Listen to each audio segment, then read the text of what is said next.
White House officials telling Fox Business President Trump will impose tariffs tomorrow. Now I want to bring in Peter Navarro, White House National Trade Council Director. Peter, great seeing you. Hey, Charles, it's been too long. I remember last time we were on set back during the campaign. I remember, too. And ironically, you and I debated. We had a heated debate over this very topic. I pushed back against you, but I got to tell you something.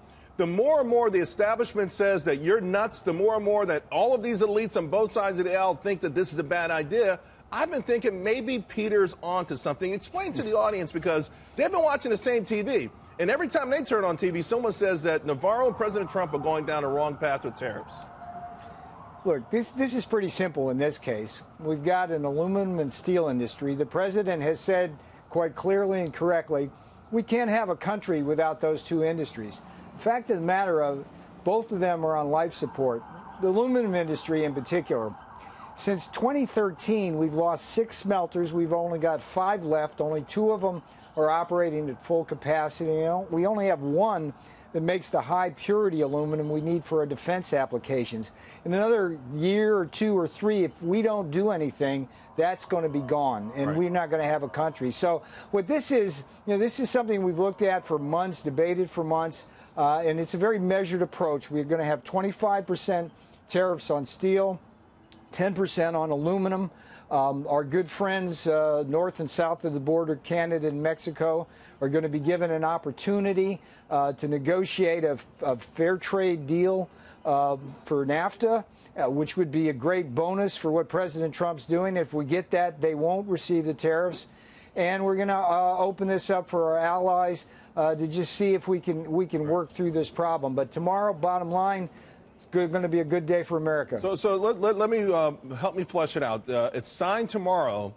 When does it become effective? Is there wiggle room? Is there some sort of a time period where Canada and Mexico can negotiate themselves out of this without it ever taking effect?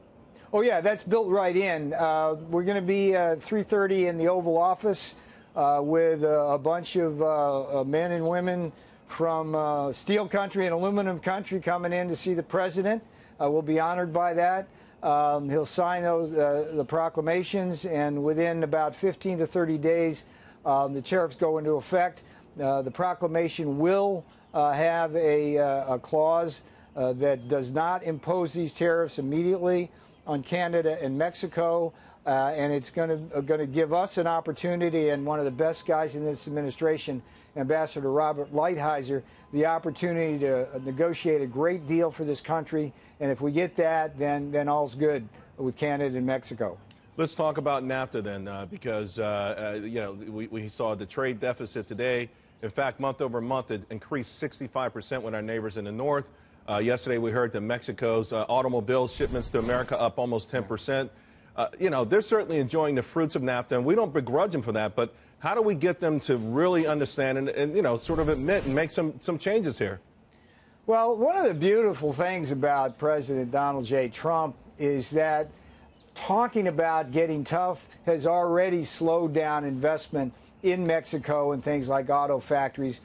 Companies want to be here, not there, but we do need a solid NAFTA negotiating agreement in them. Look, both Mexico and Canada know that the president is not messing around in this. We get a good deal, that's going to be great for all three countries, but we can't keep doing what we're doing. It's draining this country dry. That and all the other bad trade deals we have, and this president is going after every one of them. Peter, does this mean that economic nationalism is back? So what it means is that Make America Great Again is here, and the president, and by the way, I mean, the first 14 months in office, he has had the best 14 months of any president in modern history in terms of the economy, and he just doesn't get any love for that. But it's really an amazing thing, and I think that this whole philosophy of restructuring our economy to focus on manufacturing, making things with our hands, taking care of our workers for a change, that's not nationalism, that's Americanism. And I got to tell you, the goods producing data we saw from ADP this week and since President Trump has been in office, beyond remarkable. Before I know you got to hop, but I want to ask you something, because you and I, we've talked a lot in the past. Washington Post wrote that you're now enjoying your 15 minutes of fame. They said you were demoted by John Kelly, but you didn't have anywhere else to go, so you hung around. And now, of course, you're being mentioned by name by people like Orrin Hatch. Hey, how does that make you feel personally? Because I got to tell you something. You and Wilbur Ross did stick around, and now you are getting your agenda pushed through, which is what, by the way, what President Trump ran on. Look, I come to work every day as an honor and a privilege to serve this great president, and my job every day is to help the president put men and women to work in high-paying jobs. And that's all I've done. I keep my head down.